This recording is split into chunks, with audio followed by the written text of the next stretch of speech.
গুলি করো।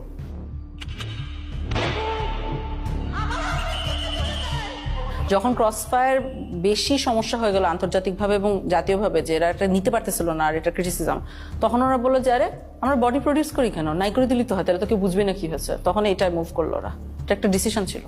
হাত পা বেঁধে চলন্ত ট্রেনের নিচে ফেলাই দেওয়া হইতো বা বাস ট্রাকের নিচে। চিন্তা করেন, এমন অনেক মৃতদেহ পাওয়া গেছে যাদের ট্রেনে কাটা পড়ছে, চেনা যায় না, অজ্ঞাত।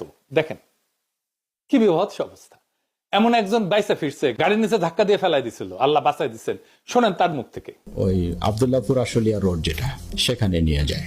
নিয়ে যাওয়ার পরে উনি অন্যদেরকে নেমে যেতে বলে। নামার পরে আমাকে যে কানে কানে বলতেছে, ভাইজান আমাকে ক্ষমা করে দিয়েন, দেখেন আপনাকে তো চলন্ত গাড়ির সামনে ফেলে দেওয়ার জন্য বলা হয়েছে। হঠাৎ করে মানে আমাকে ধাক্কা দেওয়া হলো এবং আমি খেয়াল করতেছিলাম যে গাড়ি শব্দ আসতেছে। তো আমি তো তখন ধরে নিয়েছি যে আমি শেষ, আমি পড়ে গেছি। পড়ে যাওয়ার পর মানে পড়ে যাওয়ার পরেও দেখতেছি যে আমি বেঁচে আছি।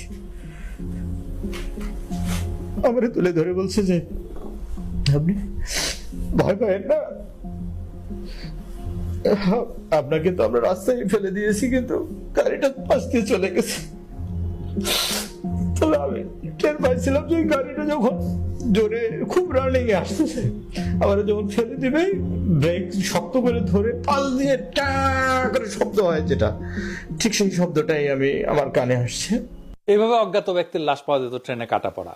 রেলে কাটা পড়লে হয় কি, দায়ী কিন্তু কাটা মানুষ, কাটা পড়া মানুষ। বাংলাদেশের আইনে কারো দোষ হয় না, সেজন্যই ট্রেনের নিচে ফেলাই দিত। কাউকে ইনজেকশন দিয়ে অজ্ঞান করে ট্রেনের নিচে ফেলাই দিত, গাড়ির নিচে ফেলাই দিত। কি অবস্থা চিন্তা করেন।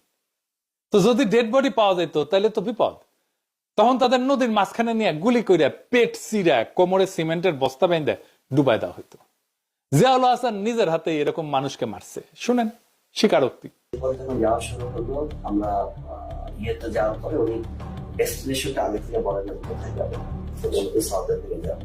তো যাওয়ার পরে তারপরে বললো যে স্লো ডাউন। যখন স্লো ডাউন বললে তখনই বুঝি যে এখন প্রক্রিয়া শুরু হবে। যখন খোলের ভিতর দিকে তাকায় তুলে নিয়ে আসে, সিমেন্টের বস্তা কিন্তু বাইরে থাকে স্যার। খোলের মুখটা খুলে একজন করে তুলতেছে স্যার, সিমেন্টের বস্তা দিয়ে সে কেটে ফেলতেছে, পাথর হচ্ছে হাঁটু বরাবর আছে, হাঁটু বরাবর আছে। ব্রিজের পায়ের কাছে সিমেন্টের বস্তা তাকে একদম কর্নারে রাখছে। সেকেন্ড ম্যান স্যার পিলোটা দেয় স্যার, পিলোটা দিয়ে দেখছে সব। তাদের পছন্দের জায়গাটা হলো মাথা স্যার,